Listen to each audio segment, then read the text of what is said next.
Welcome to our talk about the layers of crypto. Because in my journey of going from an electronics engineer to now a crypto advisor to governments and institutions and people, one of the big things I found is a lot of times we're buying things, but we don't know what we're specifically buying, right? How it specifically works. And a really easy way to clarify at least which region it falls in or which part of the cryptoverse it falls in is to look at the layers of the technology that it follows. So I think it's really powerful to think about, everybody keeps saying Web3. We're always talking about Web3, Web3, Web3. But the question I get a lot of times, what was Web2? And then what was Web1, right? So for me personally, I actually look at it from a perspective of this. That this is what we call Web 2. There's many different ways of putting it together, but the internet, the way that it works today, is a bunch of computers hooked up somewhere in the world. But those computers are running different technology. So this is how the computers are hooked up. Currently, when I click something from my computer, it'll go to a server of Google or Facebook or usually Amazon, and they will do something that I need to have done, and then they'll send it back to my computer, and that is how the internet works. Even if I want to talk between my computer and a phone or my computer and somebody else's computer, it still needs to go through that main server, right? Now, whoever owns that server makes all the money. That's why Amazon's rich, that's why Google's rich, so on and so forth. This new world we're building, when we say decentralized, all we're saying is there's a bunch of different servers that are hooked up in a bunch of different places. It also feels weird to talk on this mic, so I'm just gonna put this down, okay? I don't know, it turns it into like a thing, It's like, I'm not just talking anymore, now it's like a presentation, right? I'm like sweating from not having to fuck this up, right? The way we're hooking up the computers now is there are servers that we're running in different places. Those we call nodes, right? And those servers are connected between themselves, but they're also connected directly to devices. And in many of the blockchains, the devices themselves are nodes, right? In this old world, whoever's running that central computer needs to be paid to run that computer. So we would pay them in fiat money, in dollars, in euros, in currency. In this new world, the people who are running these computers, these servers, also need to be paid. So we pay them in the form of cryptocurrency. That's the biggest shift that's happened, that instead of all the computers running in one place, the computers are running in different places. But the bigger shift that's happening is the shift that's happening on this side. That the computer isn't just running, one thing on it. The computer is running different layers of code and different systems on it to make this whole process happen, right? Like for example, in this case, there's an operating system of the server. There's a web server that connects it to the web. There's a database that stores all the information that's on a computer that's necessary to make all this stuff happen. There's a programming language that it's programmed on, and then there's a framework that actually runs all of this stuff on it. That's all running on this main computer, the server that's running in the background, that Amazon is running. Then our computer on the front end in our browser, it's running JavaScript for certain things, it may be running CSS for certain things, it may be running HTML for certain things. So all of this technology kind of works together to literally make it so I can click a button on a screen and I can search Google and I can find things, right? That's how the internet currently works.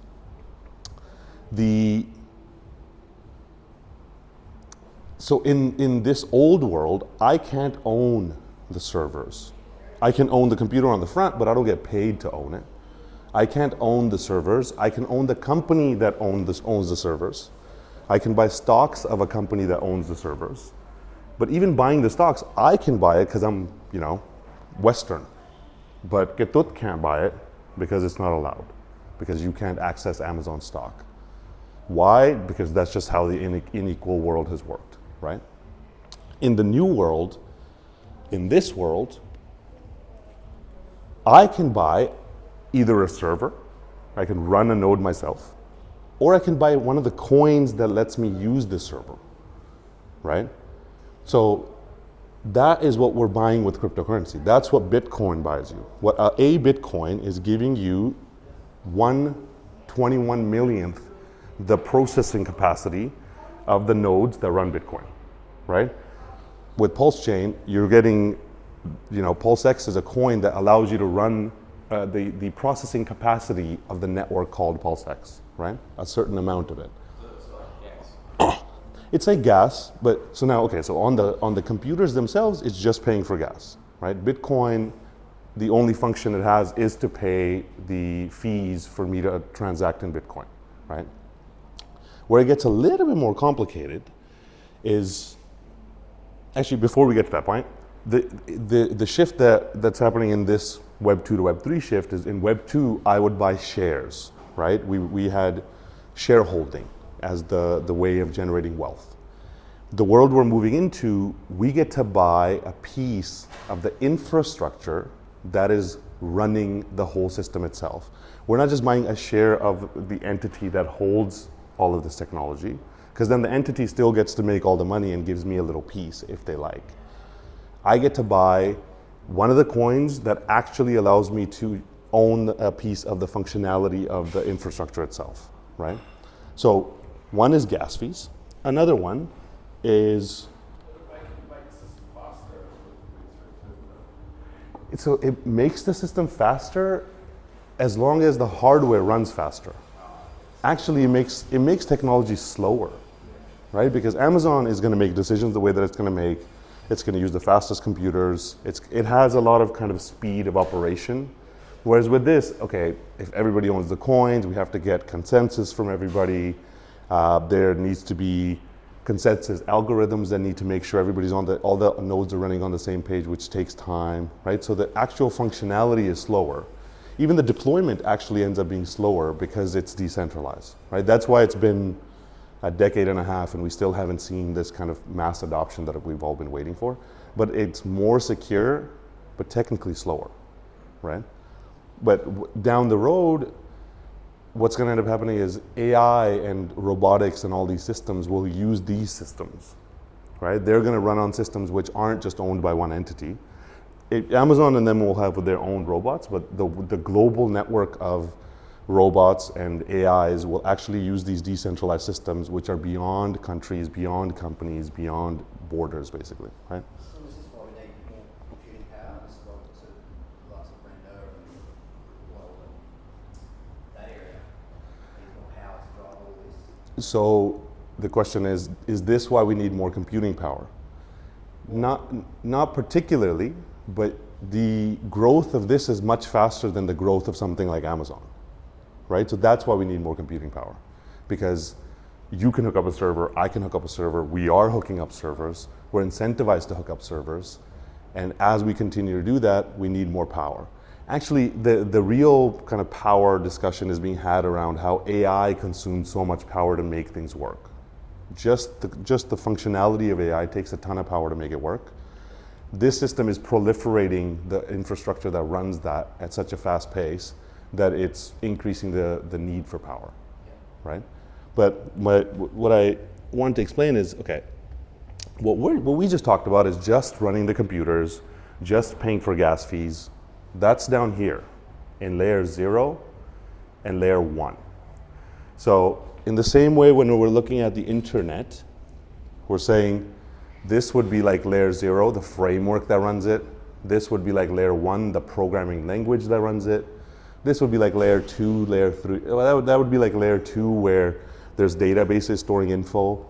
Database, I would say Layer 1. Database of money. Okay, you're right. Yeah. So layer 1 would be database, right? Just storing just the data itself. Then serving it and getting it out there and making it functional, layer 2, operating system, layer 3. There's no like set defined way of looking at it, but let's think about that as a stack, right? That's why it's called a tech stack, that there's hardware, there's stuff that's making the hardware run better, there's things that make it more efficient, there's acceleration, There's the storage of the data, right? All of those are all pieces necessary to make it happen. In the Web3 world, it looks like this. Like that. So we have layer 0 systems. And it was really confusing to me that when they started calling them layer 0, and I was like, oh, now, here we go, another complicated term. Okay, I gotta remember what Web3 is and what layer 0 is and what layer negative 36 is, right? But it does make sense when you think about it, because layer 0 blockchains and systems are giving you the functionality to make your own blockchain, right? Layer 1 is the blockchain itself, but layer 0 systems allow you to make your own blockchain. So like on, let's say on Polkadot. On Polkadot, you can make your own chain. So it's the layer that lets you make a chain. Now, what does that mean? It means they have the computers running already, they have the infrastructure running already, they have everything ready for you to click a button and make your own chain that connects to the Polkadot ecosystem. Something like Atom, it's not that it's particularly only letting you make your own chain, it's connecting together the different chains. So it can actually sit in between the chains, right? So all these different blockchains don't communicate, Atom lets them communicate, right? So that's layer 0. Layer 1 is what we know to be crypto and blockchain, the way that we think about it. So Bitcoin is obviously a layer 1. It's computers, it's a database that stores the information, and the only functionality it has is that it has a ledger that keeps track of how many Bitcoins each person has, right? Ethereum is the layer 1 that has the same functionality. So it's like computers, running a database, running a ledger that keeps track of how many Ethereum each person has and does that. But then you can program things on top, right? So it has a programmable functionality on top. Solana is just a faster version, and I think I broke this thing. Solana is just a faster version of Ethereum, right? That's the layer 1 blockchains. Layer 2 make layer 1 work better, right? So when we're looking at, say, Bitcoin, it has very few transactions per second. I think it's like, Yeah, the capacity per block is limited. Yeah. It's very small. yeah, like in a second, it can only process so many transactions. Something like MasterCard can process, I think, up to 1 million transactions per second, because that's how much work needs to be put through. Ethereum is also very slow. I think it's in the double-digit thousands right now, how many transactions it can process per second. Solana was at 60-something thousand transactions per second, which is still nothing in this world. And they have new hardware coming out that's going to allow it to run at 1 million transactions per second. And this is where, like, the guys from Jump Trading, which is like a high frequency trading firm from Wall Street, came to Solana and realized if we just hook up really fast computers, the thing can do 1 million transactions per second, right? But still, no matter how many transactions per second you make on the layer 1 blockchain, the techies will always max it out, right? The moment Solana was able to do 60-something thousand transactions per second, somebody launched a meme coin and it instantly, jammed Solana. That just happened recently, right? So then you need another layer, the layer 2, to make it more efficient.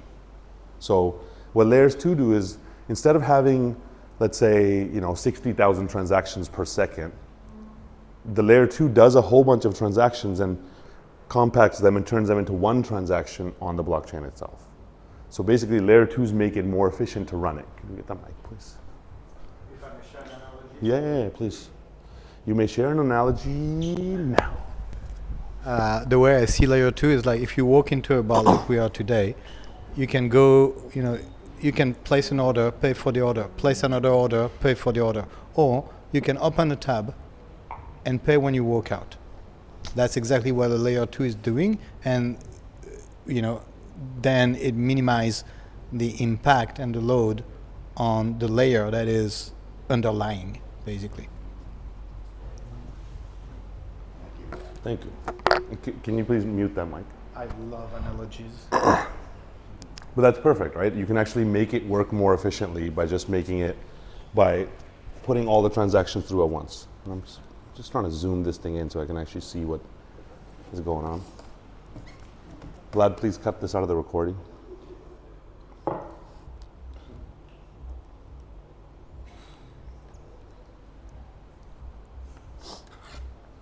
All right, so now looking at this stack, you start to place what you're putting your money into, right? If you're like, for me, my thesis is that I want to buy the base layer that's going to run the future of technology. That is the best bet that I can think of making, because I can see, okay, as long as I buy the base layer, then I'm going to make money, right? Looking at the internet, we had the cables laid down to connect the internet together, right? We had the HTTP protocol made. We had different servers set up across the world. I couldn't buy any of that. The whole time the internet was deployed, I couldn't buy any of that. Well, what happened is public money was deployed into building the internet in a way that I funded it, but I actually never got to participate in the value generation of it. Then a bunch of companies came along and bought that whole infrastructure and made it their own, and they became rich. That was the deployment of the internet last time.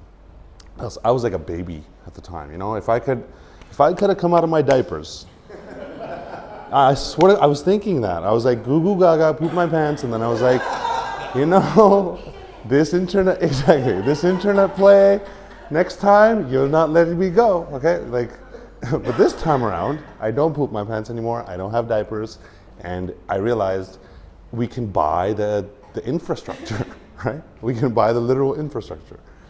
So then it's like, okay, I can buy the base layer, sure. I could buy something that makes it more efficient, sure. But the kind of highest risk, highest reward play is I can buy the third layer, which is where the apps run, right? So I got the hardware computers running down here in these systems. I got the blockchains and databases running here and the ledger running here. I got this making it more efficient, but all of that so that apps can actually run on it.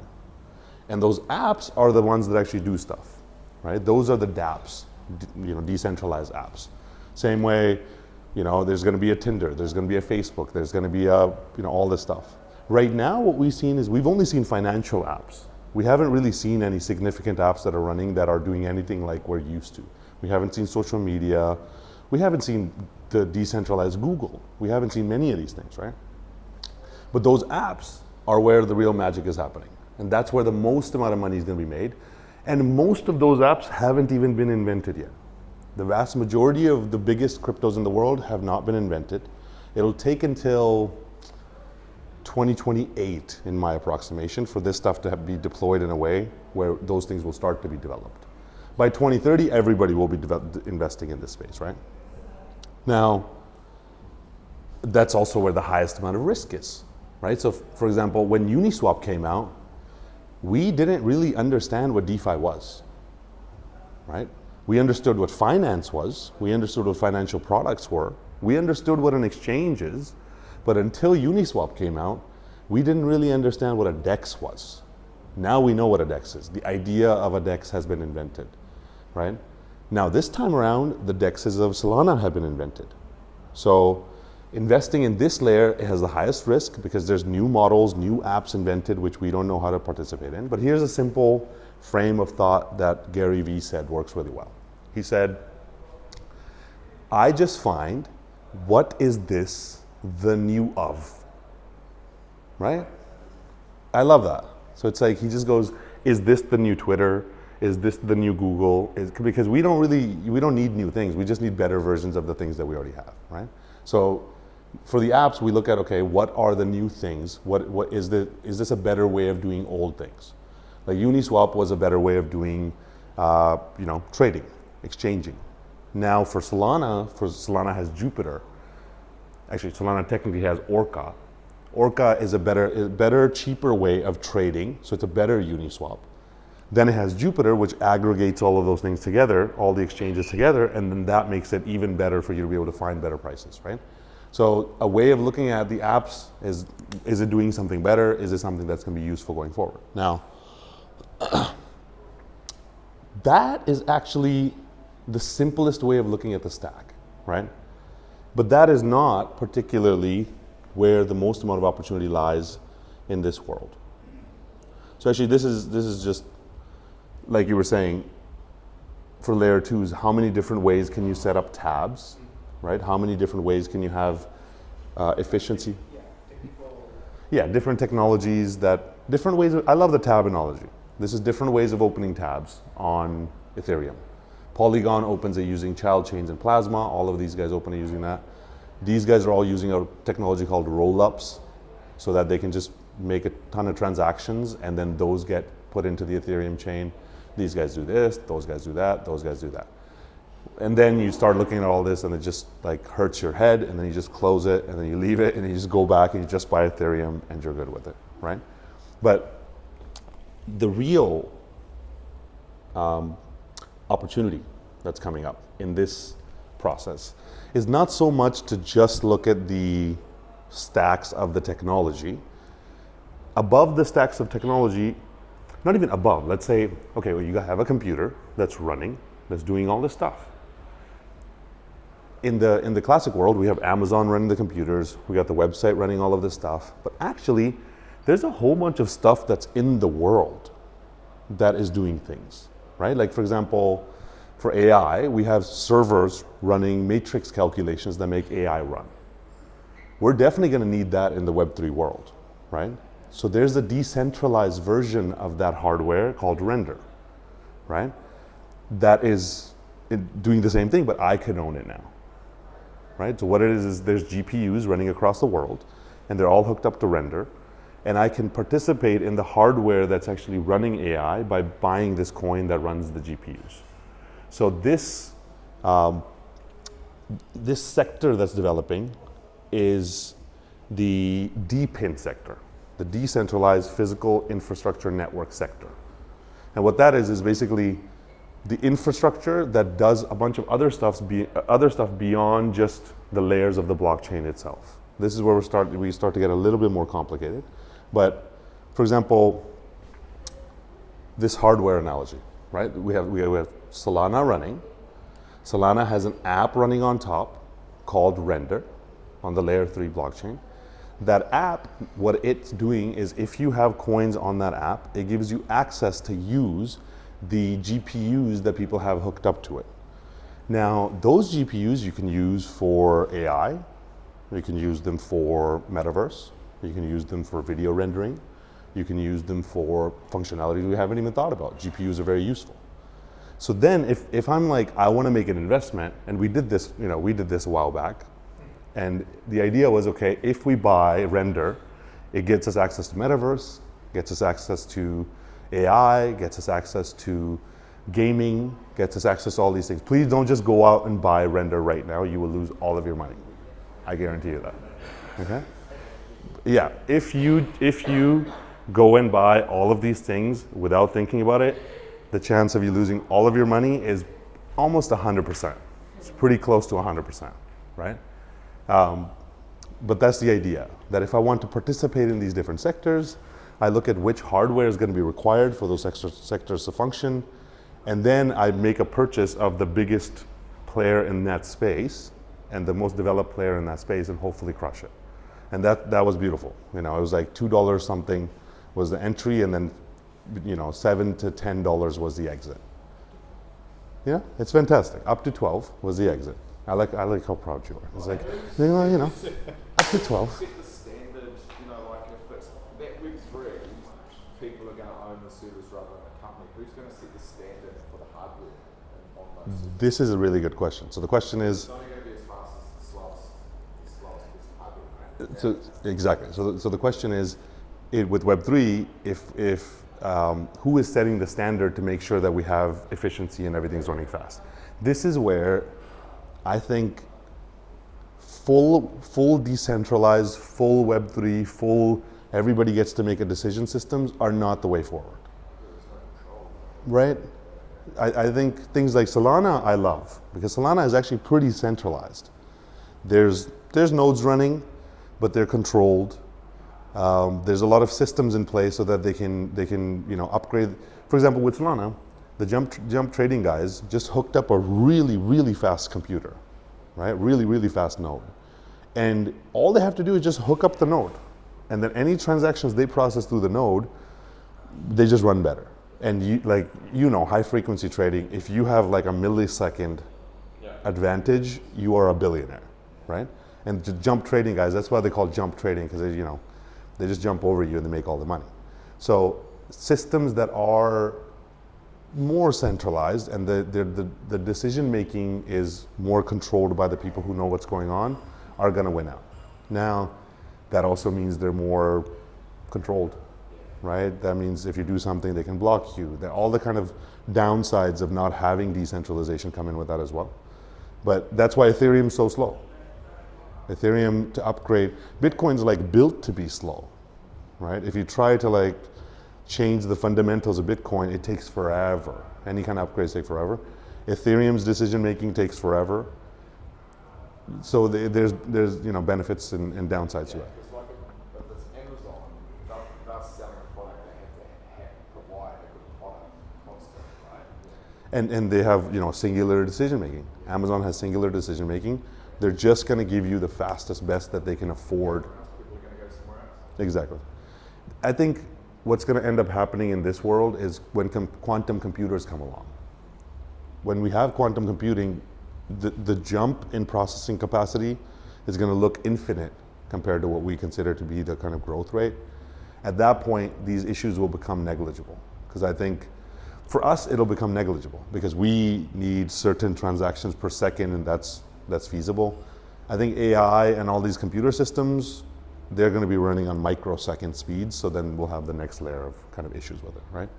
But what I'm really looking at is, okay, one of the hottest sectors that's out right now is decentralized physical infrastructure, which is the IoT sensors that are sensing them. There's a project that has it started with Helium Network, right? They hooked up decentralized routers to give Wi-Fi to people. Somebody came along and made a cell tower network. We actually have a project called FarmSend where we're hooking up soil and environment sensors everywhere to detect the environment. And that data is worth, it's gold nowadays, it's oil. We're also hooking up supply chain sensors. So we'll be able to tell what quality something's grown in, what was the environment like, was it destroyed, Ketut made it, Sim picked it, put it onto this truck, went down to a certain place, got on this ship, took this long in this quality of environment, and this is the quality of coffee you're receiving, Mr. Consumer, right? The value to the consumer is infinite, but also then that data gets fed to people who are protecting the environment. It goes to the Indonesian government so they can actually, know what's going on in their economy. It goes to the farmer so they can know which part of their field is actually not being watered correctly, right? All of those things are value points that feed into the infrastructure that is this DePIN style infrastructure. That's a huge thing to look out for because that is going to be the future. That's actually the future of how everything is going to be run. We are living in a smart world.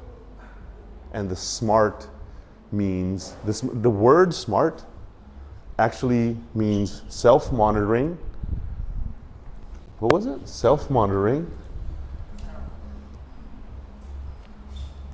I forgot the rest of it. So I just came up. I just came up with a new analogy. Yeah. That's why I was laughing. Like DePIN is providing, the credit at the end of the movies. It gives you credit for everything. DePIN gives you credit for everything. The credit at the end of the movies, it gives you the credit. Yeah. It's been made here. It's been traveling there. It's and made by, produced by, produced by. yeah. Spend 2.5 days on the dock in this port, whatever. Yeah, and people should be paid for that, right? Yeah. The farmer should be paid. The farmer who farms better should be paid for farming better. The person who doesn't cut down the trees should be paid for not cutting down the trees, right? So now, in this future world, when you hook up all these computer systems, you hook up all these things, the thing they all need to run is data. And so that's why data is becoming the future of everything, right? So then we're thinking about, if it all needs data, what's the thing that feeds the data into the system? Those are called oracles, right? These computer systems are running the way that they are, but there's a layer one crypto called Chainlink, right? Chainlink takes real world data and feeds it into these computers. That's been a huge play that we've been looking at for a long time that I think is going to crush it. Chainlink actually just connected with BlackRock, with DTCC, with giant funds that hold billions and billions of dollars, and they're going to take all the data and feed it into the system, right? So it just depends on how you're able to perceive or understand which part of this world, participate accordingly. So that's one. DePIN is a huge play to look at. Then this is my singular focus in a big way going forward. Real world asset tokenization, because you can have all the computers you want. Oh, can I have one of those too?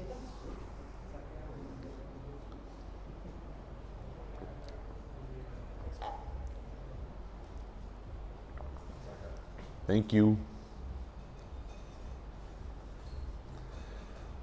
You can hook up all the computers you want. You can hook up all the sensors you want. You can hook up all the things you want. But in the end, what did they do for humanity is what matters, right? What is the functionality that it actually does that makes it useful? So real world asset tokenization is where the vast majority of money in the world is sitting today, right? When you look at the 1.6-ish quadrillion dollars of money that sits in the world, about half of it sits in real world assets. That's your real estate, land, farms, businesses, stocks, technology, everything put together, that's where the money is sitting. These are all the different technology or the different cryptos that are running. Now, these are all apps, right? These are all dApps technically. They're just doing different things. So Tether is taking money and turning it into a stable coin. So is Circle. Pretty sure a few of these guys are not doing too well. This one's gonna die. Okay, it's literally called DAI. That's a terrible name for a technology. These guys are taking treasuries, bonds, and turning it into digital assets. These guys are taking private credit and turning it into assets, equities. Carbon credits is going to be a huge thing, huge thing. They've said they have $100 trillion of nature that's going to be tokenized by 2050. $100 trillion. There's only like 20 trillion US dollars in circulation, and $100 trillion of nature is going to be tokenized in Indonesia. Only in Indonesia. By 2030, it's about $7 trillion. And what that's doing is that's literally just taking thin air, carbon, and trees, and turning it into money. I'm building it and I still don't understand what's going on, right? These guys are doing real estate, these guys are doing precious metals, but this entire kind of, if you take all the real estate, you take all the equities, you take all the bonds, you take all the private credit, you take all the nature, you take all the money, and you take all the metals, and you put it together, that is pretty much all the money in the world, right? So all of that is going to be transitioned into this space, and this whole RWA space is just heating up now, right? So now, if you think about it, okay, let's just review. We started by buying the computers. You have all computers. You actually have all of the slowest, strongest, the OG of OG's computers, right? The safest way to invest is that, right? You're not going to lose your money by holding that thing, for sure. Hello, thank you.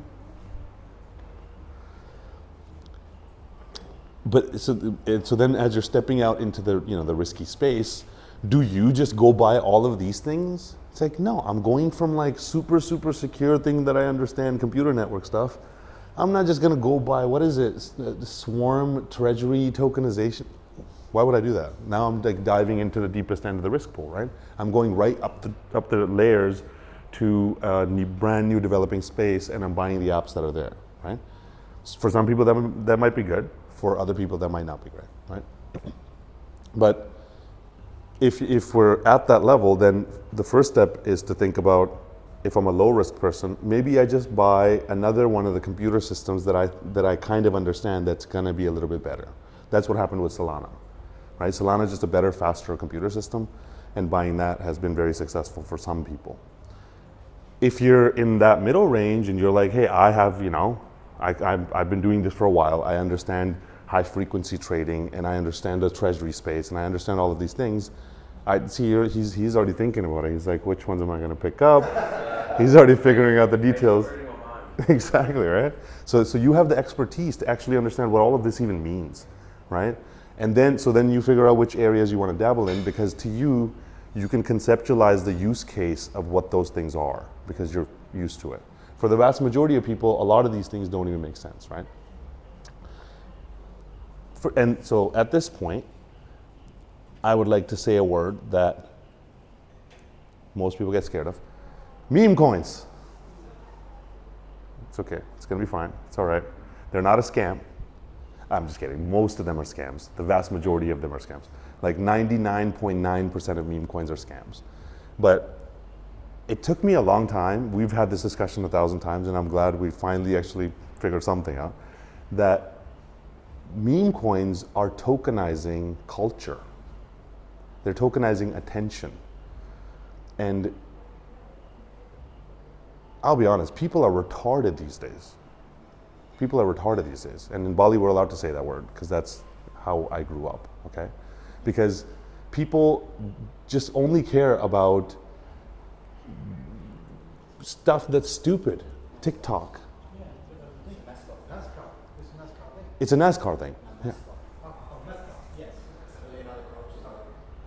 Wait, can you please say it on there? Where with the meme coin, in other cultures, mascots are quite a big thing. So they attach a mascot to the company. So meme coins may be a big play with being a mascot to something else, which is where it may be going. That's funny. I was thinking like NASCAR just going around in circles, Yeah, and I was maybe like just that'll work. watching a thing going around in circles. But mascot, you're right. And I jumped on NASCAR because I don't remember which one bought, so much presence, ads on NASCAR or Super Bowl, and the thing is like then you see your mascot in which you invested Yeah, plastered all over the place, and you're like, that's me. exactly. It's identity, it's community, it's having a team to cheer on behind. And also, what I've realized about meme coins is that they are just a big middle finger fuck you to the old banking system, the old financial system. Because this whole world has become just a fuck you. Like, Ford took 100 years to get to $50 billion. Somebody put a dog's face onto a coin, and it became $91 billion last time, right? And that's literally angry young generation saying like, fuck your whole system, okay? We can't buy houses, we can't do anything with our lives, okay? So what we're gonna do is we're gonna make a genuinely functional swapping system, a DEX, and we're gonna call it Pancake Swap. You know why? Because we're just making food jokes now. And it becomes worth billions and billions and billions of dollars, right? In that same respect, these meme coins, these mascots, is like, this time around, they were like, what joke are we making? Right? This time around, the joke was, let's pick the founders' pets. Let's make them the mascots. Let's start putting hats on them, all this kind of stuff. Now, is that something I invest in and I want to buy? No, because I'm like, I don't even go on social media, so I rarely look at a meme, right? But when I sit with young people, and they're like 15, 20 years old, they understand life through memes, right? So understanding that, okay, that is their way of investing and their way of looking at things, it makes sense to them, they buy that. Do I buy it? No. A lot of the time you notice with those meme coins though, all they need, as a pilot's idea, all they need is someone, for instance, like Elon Musk. All they need is a lot of those things, it's an idea, and they get someone to pump it, recognize it, and then people who are on the fence don't really understand the system. They'll go, oh well, he's wealthy, he must know what he's talking about. Exactly. People throw their money at it. Exactly. And it's just the eyeballs, it's the attention. Yeah. And nowadays, attention has become the most valuable asset. How do I mute this thing? There we go. Attention has become the most valuable asset. Data has become the most valuable asset. Culture has become the most valuable asset, right? The intangible things that have completely been lost in the old world have become the most valuable asset. That's also why this world does not make sense to anybody over the age of like 40. Because you look at this world and you're like, you know, I have projects that come to me and they have great fundamentals and they have a solid business and they're like, can you please tokenize this? And I'm like, no. They asked me, like, why? We have all of this solid fundamentals. And I was like, you're too solid. Your fundamentals are too solid. I swear to God. And so I was just talking to some people. They have 10,000 hectares of forest and they are ready to tokenize it and they have a great business plan. And looking at their plan, I was like, what you should do is you should not talk about the business. You should not talk about the fundamentals. You should not even talk about the 10,000 hectares that you do have. What you should talk about is the 50 million hectares that potentially you could have down the road, and make that the vision and build it as such. Because if the vision is that big, then somebody could, in their mind, justify your token being at $10 billion of valuation. Otherwise, if you tell me you have 10,000 hectares, I can calculate that out and see, okay, you have a $30 million project, $40 million project. A $40 million project is like nothing in this space, which means you will not prosper, right? So if you're somebody who you know wants to participate in any of these spaces, please think about which part of this stack makes sense to you. Is it the computers that make sense? Is it the things that make the computers better that make sense? Is it apps that make sense? And when you're looking at the apps, is it the ones that are, you know, financial apps that make sense? Is it hardware that's going to be feeding data in and sensors and IoT stuff that makes sense? If none of it makes sense, don't buy it. Rule number one, don't buy anything that doesn't make sense, because most of it doesn't make sense. And then the final thing I want to cover is NFTs. I think NFTs are so misunderstood as a concept, because I forgot what this was about. All right, so sorry, this is the DePIN landscape we're looking at. The decentralized physical infrastructure landscape. Sometimes I just start talking and I like completely get lost and we go way off script, so sorry. Can I take a photo? Yeah, absolutely. I can even send it to you after.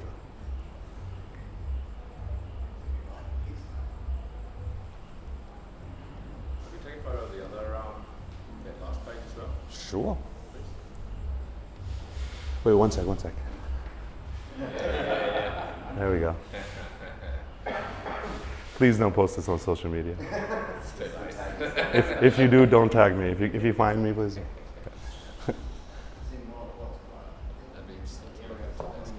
Pardon?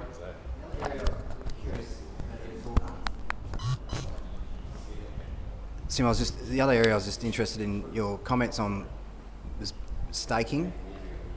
Seems to be a lot of people involved with that in that area, and what your thoughts are on that, if you could comment on that for everyone, I guess. Absolutely. So, actually, I skipped one of the sections, which was going to be DeFi. So let me just finish DePIN, and then we'll go back to DeFi, right? So, the DePIN world, the way that it looks today, is it started here with wireless networks, right? It actually started with, it's not even on here. Regardless, it started with these guys. We're partnered with these guys. These guys are providing the wireless capability to our sensors. This is helium, that's what it started with. But this was routers and things being hooked up to give you wireless access.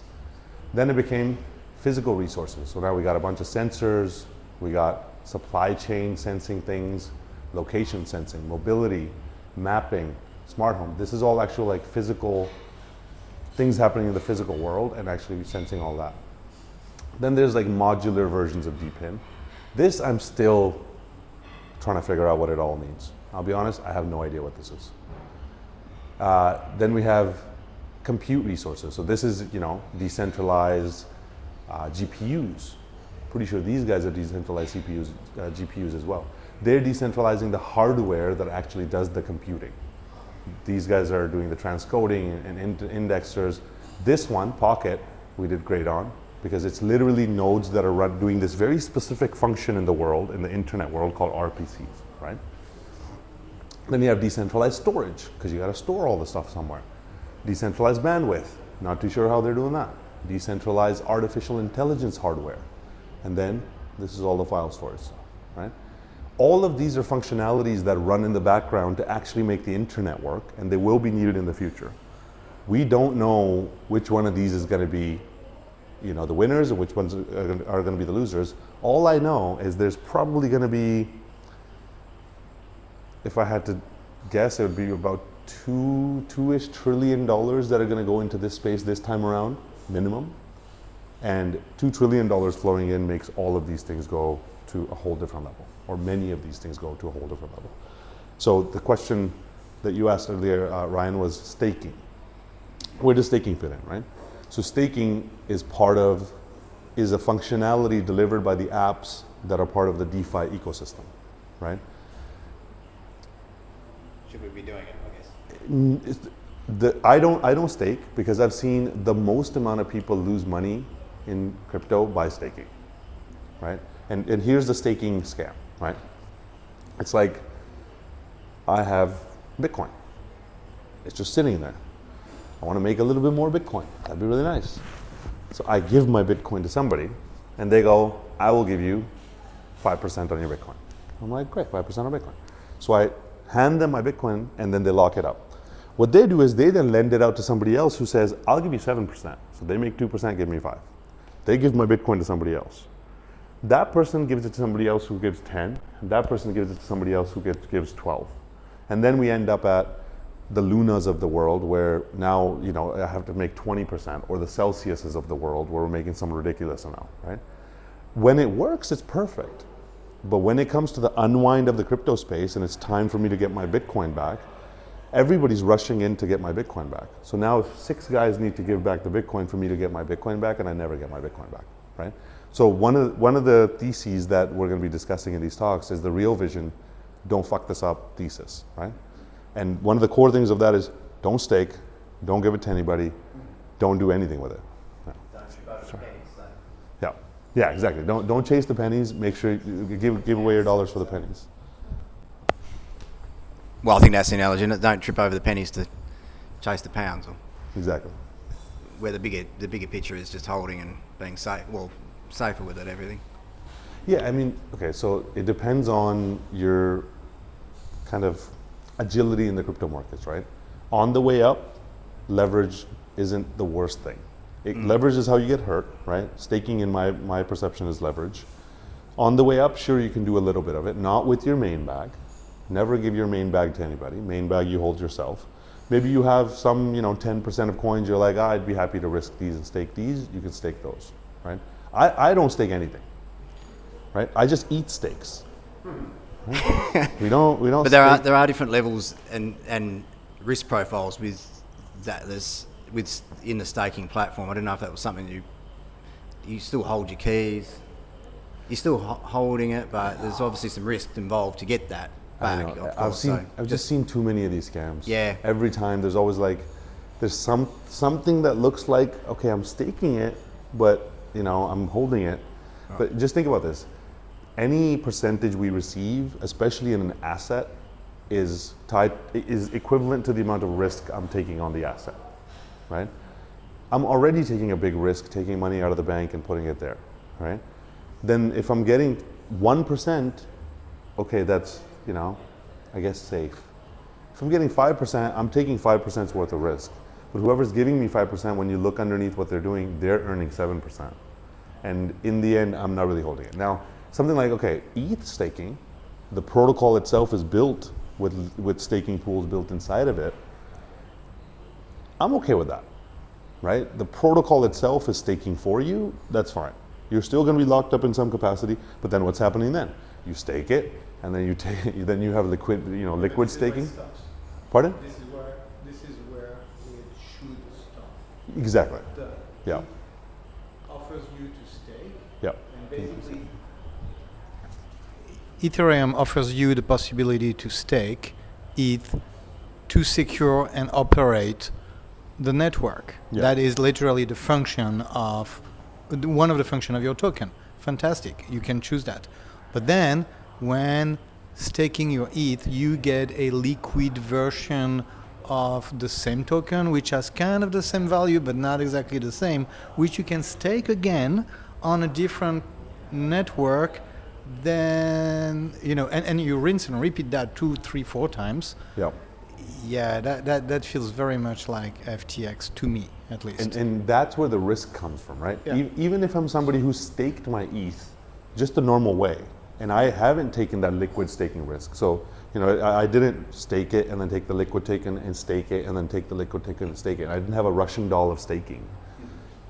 What's going to end up happening is I have my stuff staked. There's a bunch of idiots that have done that. Then the time comes when liquidity drains out of the whole system and all of those liquid staked pools melt down and nobody's able to get their money back. Guess what happens to the price of ETH? It falls off of a cliff. I'm holding my ETH staked. It falls off of a cliff and I can't unlock it, right? So my thing is, it all depends on your risk profile, right? Well, I guess just to sum that up a little bit, in my situation, I guess am I better off having money in the bank, which we obviously don't really want to be doing too much, but is there something that we're looking at in the near future where it's like a Bitcoin, earning interest on Bitcoin, say, or earning interest on your Ethereum? That's not staking, but what could that look like, I guess? I'll be honest, without banks. There are times when the best thing for me to do is have as much of my money in the market, which doesn't squeeze me, right? According to a clear strategy, I have my money in the market and I just hold the tokens. There are other times when I take that money out and I just hold US dollars, USDC, not in the bank. The bank is a whole different scam, right? But when in that bank is the biggest scam on the planet, we all know that, right? Those guys don't even have the staking scam came from the banking system, right? Yeah, where you go give them money and they go, yeah, 100%, we'll give you 0.1%, and then they turn around and they invest your money somewhere and they get a bunch of money, and then one day we all go to the bank and we're like, can we have our money, please? And they're like, whose money? Sorry, your money. Funny, that's funny, right? So my point is, okay, I would say don't stake. Like you've already staked by putting your money into crypto. It's okay. How greedy do we want to get? Like, we just hold this thing and then it'll get to the point of having a lot more dollars. At that point, hold dollars. Because I think one of the things I keep hearing, which I've had to change within myself, is the dollar's dying, the dollar's dying, the dollar's dying. No, the dollar isn't dying. The dollar is killing everything else first, right? There are points where you want to be in the dollar. Right now, the dollar's killing yen. The dollar just slayed the euro, slayed the British pound, almost crushed, the pensions. What did the dollar do to Bitcoin and crypto from, the top of 2021 to 2022? It crushed them, right? So I think instead of trying to earn a certain percentage on the asset that I have, with the risk that I lose all of it, so my downside risk is 100%, my upside risk is 5%, or my upside reward is 5%, right? I don't like that trade. I'd rather just be like, my downside risk is 0%, and my upside reward is 0%, but when I make dollars, I make a lot of dollars. And then at the end of the bull run, when you have a lot more dollars, pulling out those dollars and holding them in your own stable coins, and sitting back and letting crypto crash and do its whole thing, that is actually the hardest thing to do. The hardest thing I've found that for everybody to do is when you do have a lot of dollars that are sitting there. We were talking about this earlier, right? You like buy something and you're like, this is gonna crush it, and then it does crush it, and then it's like so high, and you're like, I've never seen this many zeros on my own account, right? And then you're just like, but then you just try touching that sell button, and you never do, right? That's always the problem. You never do, because you're like, but how much more money will I make if I? Yeah, just and then when it goes down a bit, you're like, no, it's gonna go back up. It's gonna go back. Everything's fine. We're good. And then it's like, keeps coming down, and then by the time it bottoms out again, you're like, I missed it again, right? That's why nobody ends up going where they're supposed to go. So I think like, don't stake. It's literally called stake, like.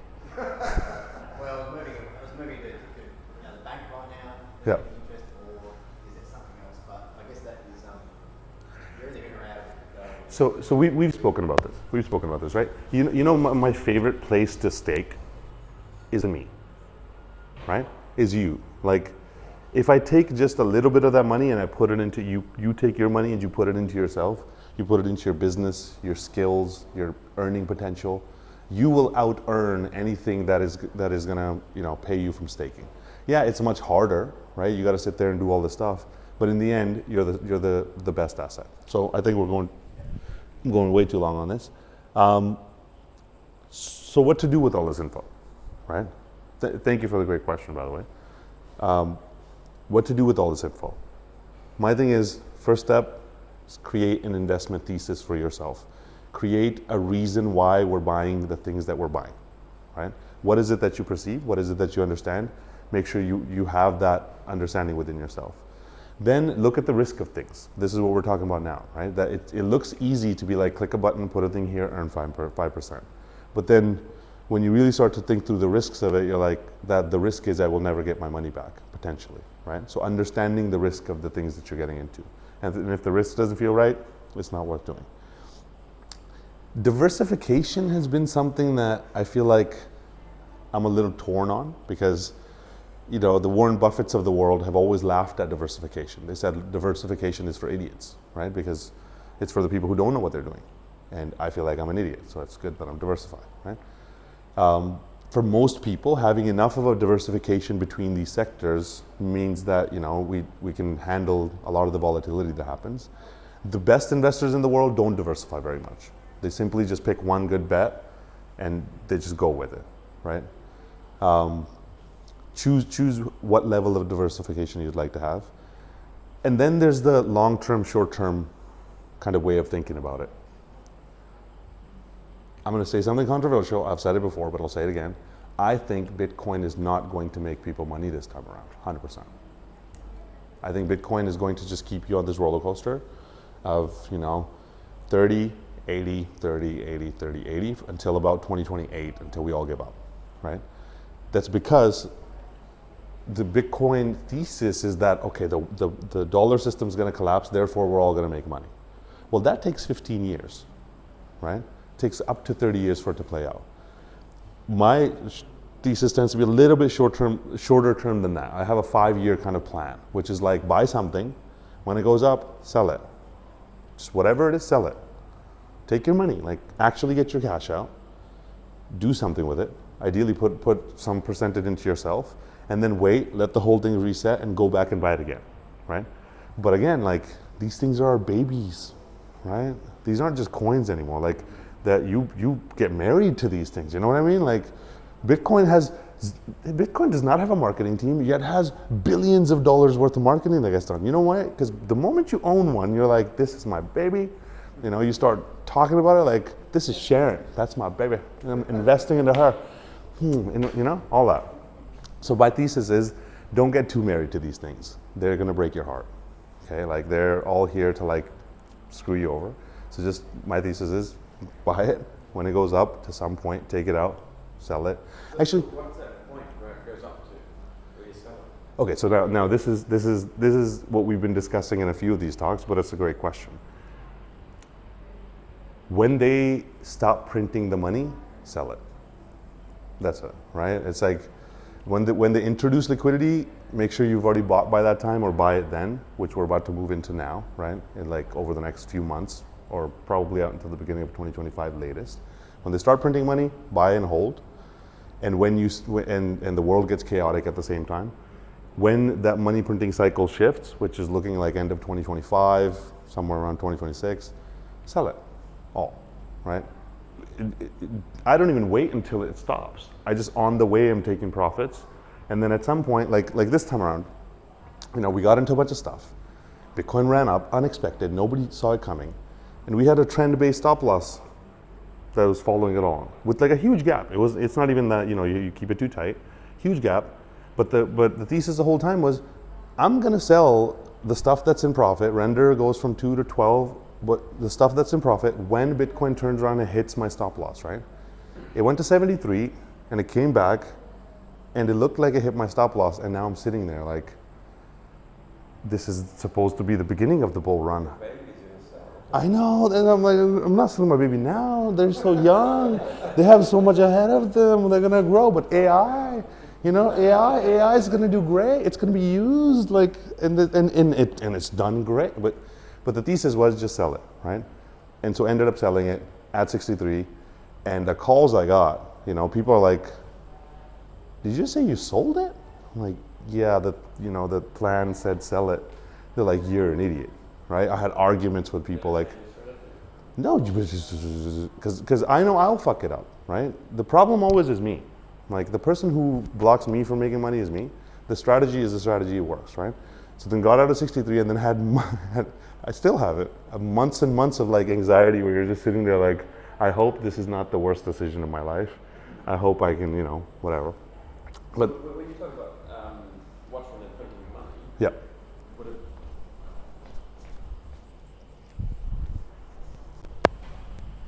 When you talk about watch when they're printing money, Yes, would it sir. be worth watching the US deficit growth rate? Yes, but I'll give you something better actually. the other thing is like I've been hearing a bit about how they're having a hard time with their bonds, like getting people to buy their bonds at the moment. Yep. That surely has to have an effect, right? So this is that's exactly what I'm trying to pull up here because we had.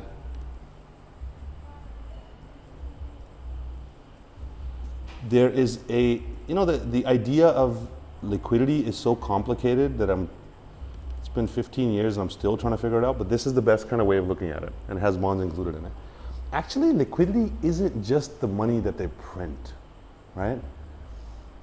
Liquidity now has become the growth of the pool of money simply from the growth of the assets, right? Like bonds. Yeah. As Like China's stopped buying them, I think, eh? so like that's the thing. Stop buying them. When China stops buying bonds, the whole liquidity pool shrinks, Yeah, exactly. right? Just from the value, just from the fact that bonds are dropping. To refinance. Yeah. Exactly. Yeah, yeah. So when that happens, even if they're not printing money, right? If they, what am I trying to say? Even if they're not printing money, even if they're printing money, when China stops buying bonds, the pool of liquidity shrinks. Therefore, liquidity itself shrinks. Therefore, the prices of assets drop, right? So yes, money printing is something that we watch from central banks, but one of the kind of best analysis is reports like this. And we always do analyses around this, but this is looking at, first of all, these are the cycles, money printing cycles, okay?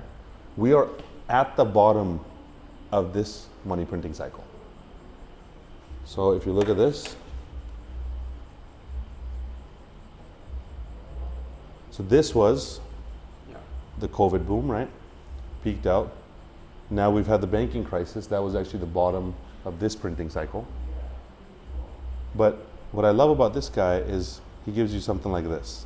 And this is this is looking at the entire pool of liquidity. It's looking at, actually, have you ever heard of the shadow monetary base? Me neither. I hadn't heard about it until like 6 months ago, right? And what happened with money a long time ago is ever since 2008, they've been pumping money into hidden entities that are sitting there and controlling the markets with almost infinite amounts of liquidity. And that's the shadow monetary base, which is not visible. There's no charts around it. It can be kind of reverse calculated from how money is moving in the world, but there's no actual metrics around it. This is the best reflection that I've seen yet. These guys are, world-class economists.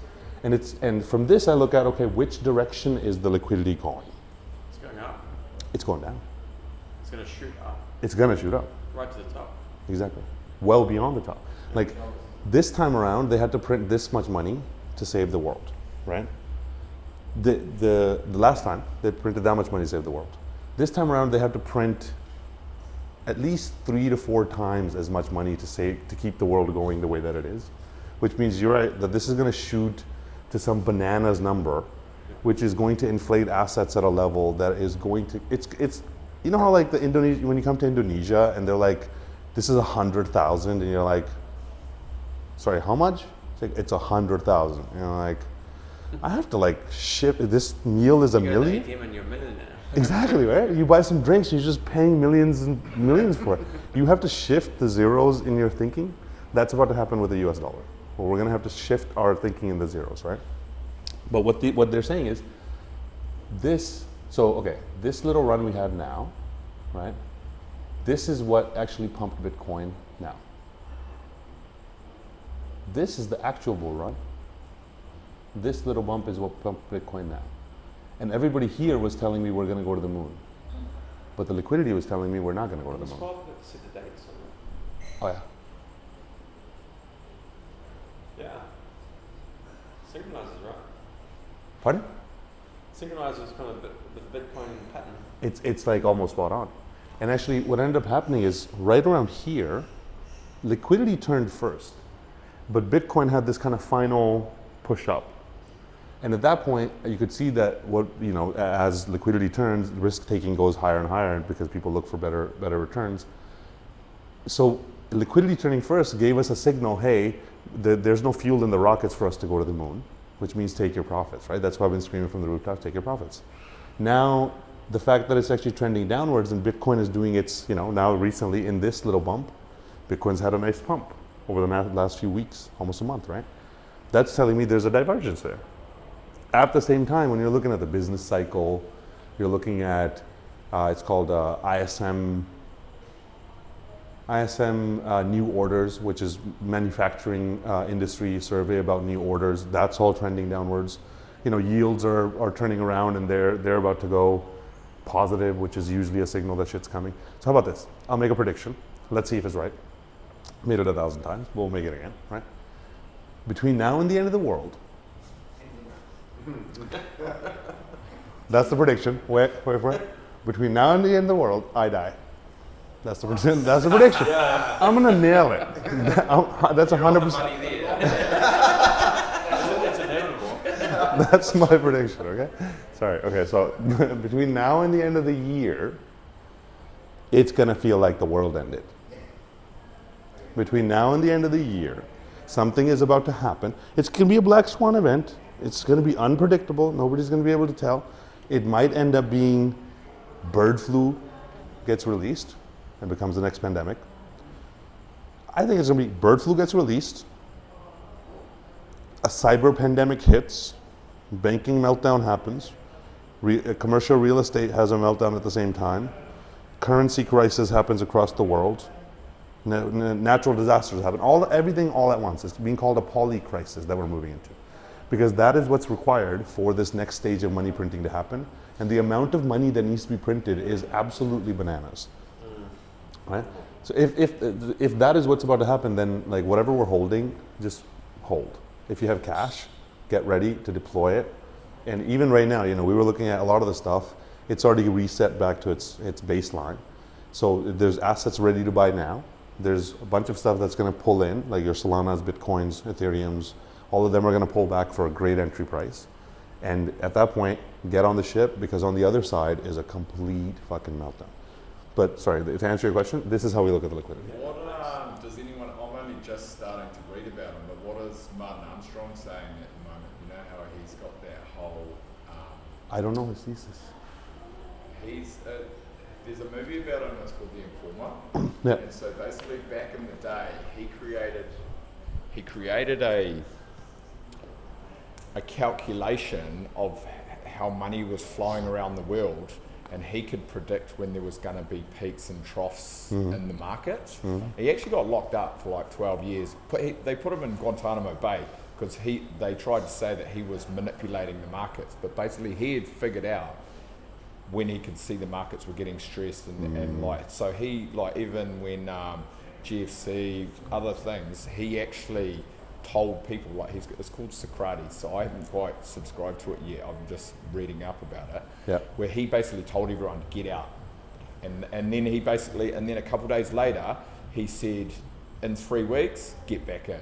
What's his name? Martin Armstrong. Yeah. So if they sent him to Guantanamo, that guy knows exactly what he's talking about. Yeah, they locked him up with no charge for like 12 or 13 years. Yeah. And in the end, he was sick of being in jail, that he actually admitted to it so he could get out. Yeah. Of course. Yeah. Well, I bet he's saying something similar. Oh, I do know this guy. Yeah, he does a daily blog and stuff. I haven't quite... It's not too bad. I think it's $15 a month. You can actually get in and he'll talk about all the different markets. So he I think one of the stories is he worked for the Japanese government, Yep. and the Japanese government wanted to use their super to manipulate the market to suit the government, and he refused to do it. Yeah, Hilarious. yeah. Yeah, I bet he's saying a similar thing because all the kind of 'Cause truth tellers. he'll be able. He will follow that same sort of stuff as well. You know. I mean, Yeah. when the people who are looking at it all know, Yeah. right? They've all seen this process playing out. Like, they're also, many of them are now signaling that, hey, if the data is true, it's going to be the craziest version of what everything is going to happen in the future. But then when you look at it, you know, I'm always a little torn because that's what's required for us to go to the promised land, right? We're holding all these technologies, which a lot of people look at us, you know, have looked at us in the past and been like, you're crazy for holding X, Y, and Z, right? Now, when the world gets crazy and goes to where it needs to go to, that's when these things actually explode, right? But I love that. That's a great question. Thank you. Okay, so that's it. What, if we have any other questions, I'd love to hear those questions. What does ISM mean? ISM is a survey. So in simple terms, ISM is the best indicator of where the current global economy is. It's a survey that they ask from the producers and manufacturers to find out which way things are headed, right? It is the kind of current state of the economy. You can then look at the new orders that are coming into them, which usually take a month to 2 months for them to process, to see where it's going to be in a month to 2 months.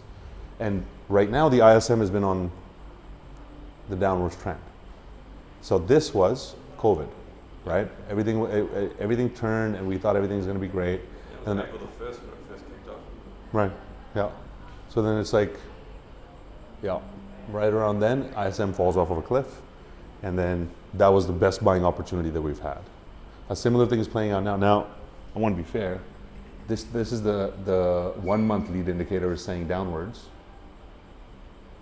The 3 month lead indicator on the US growth is saying upwards, right? But also, I don't really trust the US for their data, right? The ISM tends to be a lot more accurate than the US. But Would you compare it to Indonesian data? Indonesian data, that's a thing. That sounds like an oxymoron, right?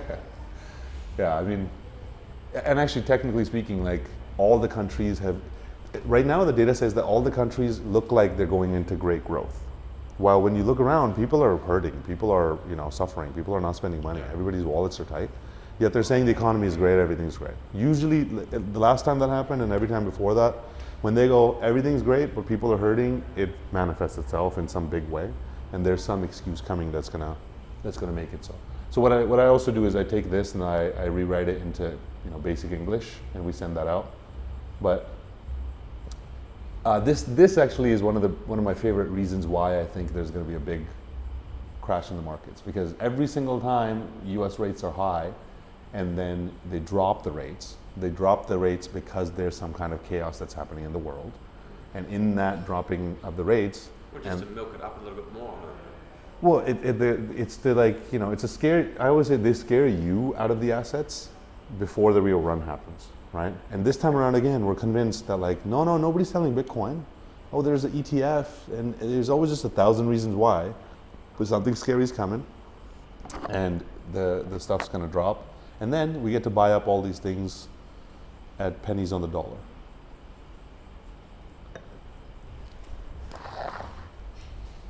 Any final questions, ladies and gentlemen? You look like you have one. Yeah, just so talking about when everything, if it does, you know, everything does fall apart, holding US dollars or USDC is where to keep it while everything crashes, and then reinvest back into these markets. That is the best place that I've seen yet. Okay, and you did mention about, you know, a lot of currencies crashing around the world. Is that compared to the US dollar? I mean, the US dollar in your opinion, is the strongest. I mean, already the other currencies have been crashing against the US dollar, right? Like in Indonesia here, just holding the dollar since, what was it, like a year and a half ago? You know, we've already made like 10%, 15% just by holding the US dollar, right? Because all the currencies in the world are tied to the US dollar.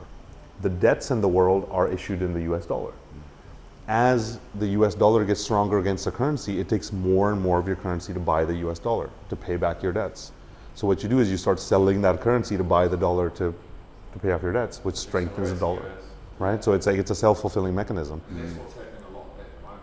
Is everyone's chucking money at the US because they feel it's safe. Exactly. They're getting out of like a home country currency or whatever. And now, I mean, if you did that with the euro, like you know, in this last cycle, that would have made 30%, right? The Europeans thought everything was great, but it dropped 30%. Now the yen has had this happen in a big way. I just put out a report about that. Literally, a lot of this data I find from Real Vision, which is the community that we're going to bring here, and this warning went out from one of the main partners of Real Vision, and their services are $40,000 and $80,000 a year. Analysis services, like hedge fund level analyses.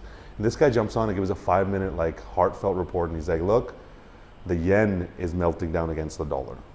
The central bank of the, and what's happened is there's been so much money that's been borrowed in Japan because Japan had 0% interest rates, and that money's gone in the Japanese yen. They basically borrowed in the yen, converted it to US dollar, and invested into the markets, right? This is what we're talking about. Now the yen is getting weaker against the US dollar. So now a lot of those people are going to need to unwind their trades and get those yen back and pay them back. The Japanese central bank is freaking out because they're like, if it gets beyond a certain level, this unwind happens in a very significant way. And so he was like, look, it's very likely that we're about to have the escalator up and elevator shaft down trade, which is this process playing out. So yeah, in the whole thing, my thing is, if I have money, I hold it as US dollar. And I don't give it to the bank. I can't put it in Tether because Tether's a legit scam, even though it might work for a long time. The only place I can see is USDC self-custody. And then having an on-ramp for me to be able to put it into crypto, right? That's if you have cash. Now, if you're listening to this and you're like, oh, Sim is saying sell all of my crypto, go to US dollars and hope that this crash happens, I don't know if it's gonna happen. If you lose all of your money doing that, don't just listen to a random Indian guy on YouTube, right? Yeah, especially if they call you. They're like, hello, Microsoft support. They're not from Microsoft. They're never from Microsoft, okay? He's already sold all his kids off. Exactly. I love it, but thank you guys. Thank you all for being here. Hopefully this has been fun. Appreciate your time. And we will see you next time on the Shit Show Report.